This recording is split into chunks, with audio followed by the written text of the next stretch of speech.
Hey folks, I'm Kev and welcome back to Lorcana Lexicon. I have not kept it a secret that I adore Mr. Smee. I've been jamming him in so many steel decks. The card is just so versatile. He attacks, he quests, he's so loyal. And now, he shifts! Oh, as soon as I saw this card, I was like, right, we got to try and make Pirates work.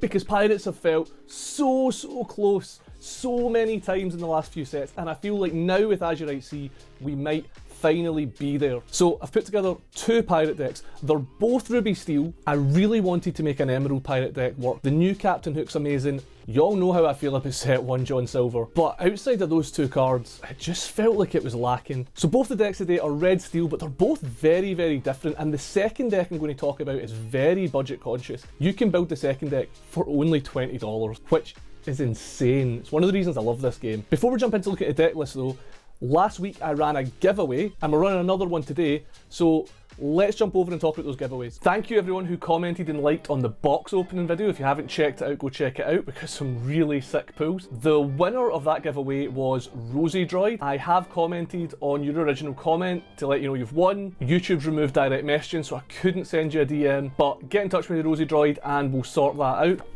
This is coming to you. And everyone else watching, if you want to win something, I've got two Azurite Seas playmats to give away. So if you want to win those, all you have to do is like and comment this video, make sure you're subscribed, and you're in with a chance. Everything we're giving away on the channel is courtesy of West End Games, so go and check them out. They're a local game store here in Glasgow, so if you're in the UK, pick up your goodies from them. The link to their store's in the description below. Right, back to the Pirates.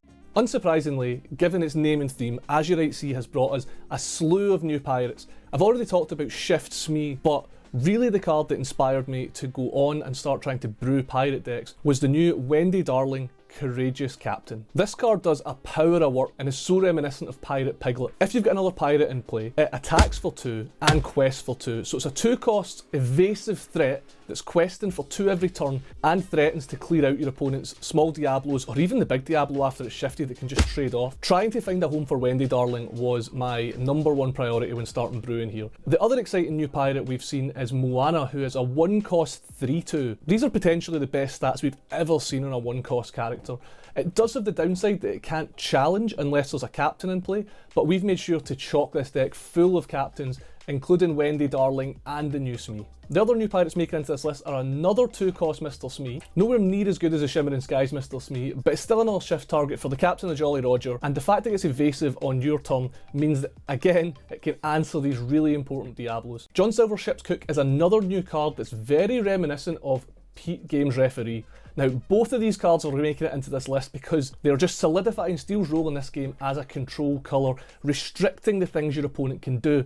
Pete, obviously stopping your opponent from playing actions, and John Silver stopping your opponent from being able to challenge your characters while you quest off and win the game. We couldn't build a pirate deck without the 1-cost Captain Hook, just providing another captain for Moana, as well as being a cheap pirate to enable Wendy. And we're rounding out the roster of this aggressive deck with Honorary Pirate, Minnie Mouse Stylish Surfer. This card has just never found a home and is so powerful at closing games. Being able to quest for 2 and being evasive is just a thorn in most decks' side. And as you'll see later on, the evasiveness comboed with other cards actually makes it a pretty reasonable threat on the offense as well. Historically, red steel decks just haven't really been a thing, and the main issue there is they just really struggle to reload on cards, and this was something I had to overcome in this deck building process. We're bringing in Beast Tragic Hero and 4 medallion weights to try and keep drawing cards as the game goes on. Beast is a tried and tested quantity at this point, just being difficult to get off the table and ensuring that if your opponent can't get rid of it, they're never going to catch up on you in cards. Medallion weights is a little less conventional,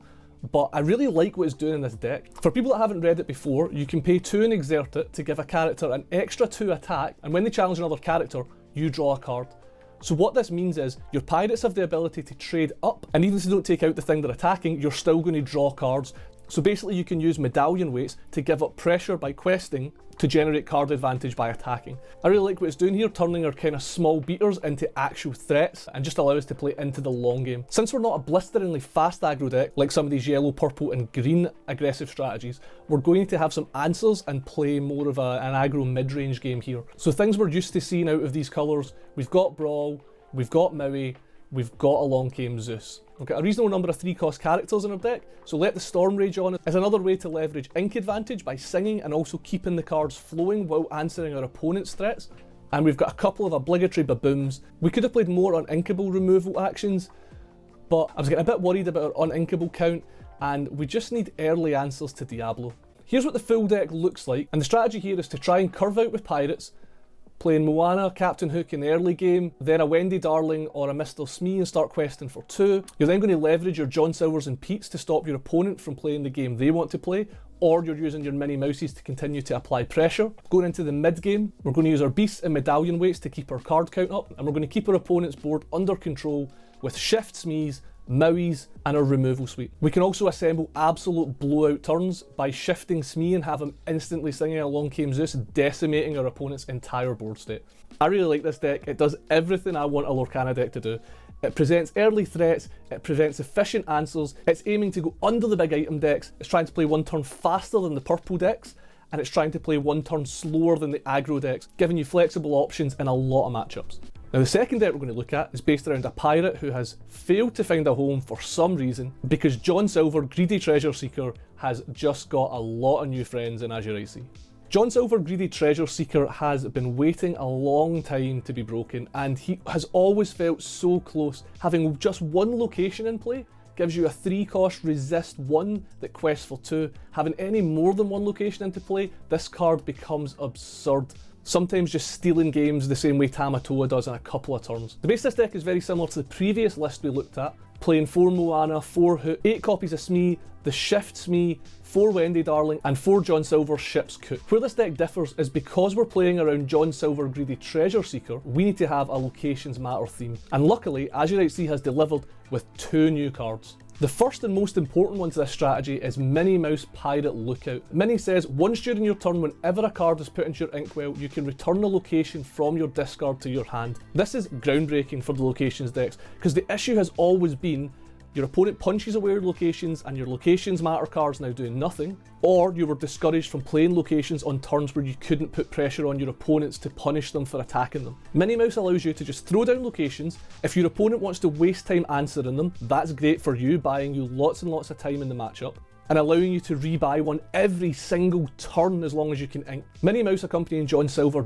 basically assures that John Silver is always going to have a massive resist number and questing for crazy amounts every turn. The other new card that Azurite Sea has given this deck is Vanellope von Sweet, another 3-cost, thankfully this time inkable. Vanellope says at the start of your turn, if this character is at a location, draw a card and gain 1 lore. Now, while it is a combo piece requiring a location to already be in play, in the right shell, Vanellope could potentially be better than Beast Tragic Hero that we saw from the previous deck, drawing you an additional card every turn and gaining you lore without having to put herself at risk by turning sideways. Indexing into locations in this way, enabling Vanellope, might answer some of Red Steel's issues with card draw and allow us to play down the curve. To accompany Vanellope, I've chosen not to play the Medallion weights on this list, but to play Captain Hook's Rapier instead. Captain Hook's Rapier is a card I've had an absolute blast playing, and I do think could be included in a few more lists than we're currently seeing. The reason I've chose to play it over Medallion weights is because this deck will be a little more ink intensive, as we're going to have to pay movement costs to get our characters into locations. So combining that with paying 2 on our Medallion weights might give us a few awkward turns where we can't do all the things we want to do. So reducing that cost to just 1 to draw the card will smooth out a few of those awkward turns. We've talked about why we want to play locations, but what locations are we playing? We're playing 4 copies of The Bayou and 4 copies of Skull Rock, another new addition from Azurite Sea. The Bayou has been difficult for most players to find a home for, as it only has 3 defense, meaning it's quite trivial for most decks to answer, but it is a must-answer threat when it's in play, allowing your characters who are there to just churn through your deck to find the cards you need, whether that's answers, whether that's more locations, or whether that's John Silver himself to get this deck really firing. The introduction of Minnie Mouse to these strategies though has meant that we can throw the Bayou down, and if our opponent answers it, we know that we're going to be able to get it back on those swing turns where the Bayou's ability is really going to change the course of the game. I think this little gem might have finally found a home. Another new addition from Azurite Sea is Skull Rock. Like, we couldn't play a pirate deck without Skull Rock, right? While this card doesn't inherently gain lore like other locations, it does if you have a pirate in it. and we're always going to have a pirate in this. It gives characters who are in it an additional attack, again, reducing the stress of not having those medallion weights and allowing our Captain Hook rapier to keep us drawing cards into the late game. I'm also playing 2 copies of Agrabah and 2 copies of Ratigan's Party. This split might be wrong. Agrabah in the past has suffered from similar issues to the Bayou, where its low defence has made it very difficult to keep on the board, but bringing Minnie Mouse into the fold now, I thought I'd give Agrabah another shake. Ratigan's Party is totally untested water for me, but this card seems like it could run away with a game, being a 2-cost location that gains 2 lore every turn if we have a damaged character in it. And do you know who's got a habit of getting damaged? That's right. The boy.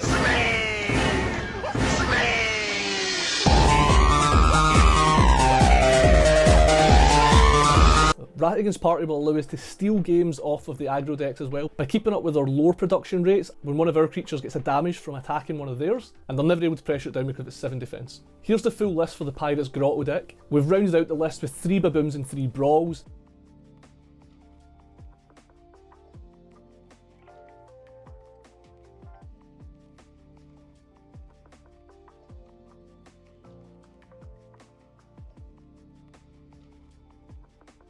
Since we're not really going up the curve on creatures, along came Zeus's looked almost impossible to sing, and while I think this deck's a very good Let the Storm Rage On deck, having a lot of good 3-cost characters that can sing it, by the time we play the cards that I feel are essential to this strategy, the Wendy Darlings, the Smees and the Minnie Mouses, there wasn't realistically any uninkable slots left. The primary early game strategy for this deck is very similar to the first one we looked at, putting down a turn 1 Moana or Captain Hook and following it up with a Smee or Wendy Darling.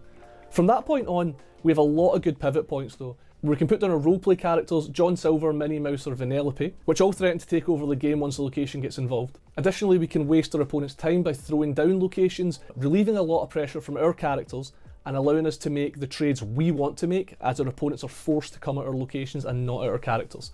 By making these favourable challenges for us, we're looking to draw cards into the late game with Captain Hook's rapier, and using Vanellope to begin our snowball and keep the board under control with Baboom and Brawl. This deck looks horrifically efficient, and for only 20 bucks, what's your excuse for not having one in your backpack and crushing League with it? I love when a new set comes out. The best part of every card game is brewing up new decks, and Azurite Seas has posed a lot of questions and also answered a few old ones, so it's been really exciting to dig my teeth into it. There's multiple ways to build pirates. Like I said, there's good green pirates and there's undoubtedly good yellow pirates. I just don't feel like there's enough of them to make a coherent strategy to accompany the steel and the red pirates that I think are actually already there. But if you've had any success with those strategies, let me know in the comments below. Or if you think I've misbuilt either of these red steel decks, let me know in the comments below. The brewing process is iterative. These decks are by no means finished articles. I'm going to keep working on them. I'd love to hear you guys get on playing them. If you like this sort of content, going through decks, justifying my choices and my process brewing, leave a like and a comment below, and if you want to see more stuff like that, subscribe to the channel. It honestly does help a lot and lets me know what I'm doing is enjoyed by you guys out there. That's everything I've got for today though, so good luck at your leagues, keep thinking happy thoughts folks, and I will see you for the next one.